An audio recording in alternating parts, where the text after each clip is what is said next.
A yau za mu yi magana akan sabuwar fasaha nan da ake kira Starlink. Me asalin Starlink, wa ya ƙirƙire shi, kuma me asalin zuwansa Najeriya? Shi dai Starlink asalinsa kamfanin nan ne da aka sani shahararre mai suna SpaceX, ƙarƙashin wannan mai kuɗin na duk duniya da ake kira Elon Musk.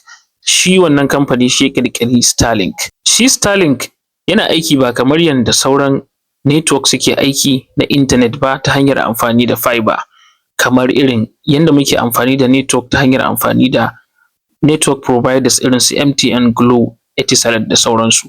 Shi Starlink yana aiki ta hanyar amfani da satellite, domin za ka yi amfani da dish ne, kuma wannan dish ɗin zai dinga receiving signal daga satellite.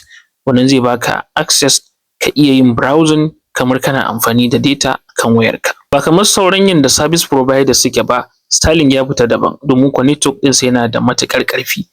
Ba yanda za a yi kai amfani da Starlink kuma wai ka ga network yana maƙale maka, domin shi tsarinsa ya bambanta saboda yana amfani da satellite ne kai tsaye.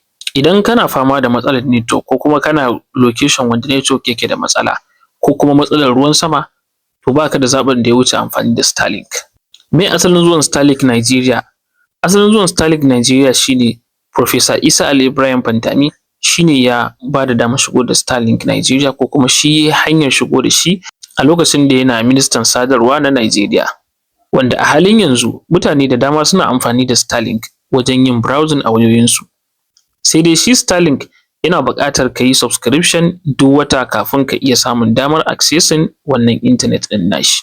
Sannan kuma yana da ɗan tsada gaskiya, wannan ne ya saka har yanzu ba kowa da ya mallake shi yake amfani da shi ba. Idan har kana amfani da Starlink, to ka gaya mana a comment section, sannan ka gaya mana irin amfanin da yake maka.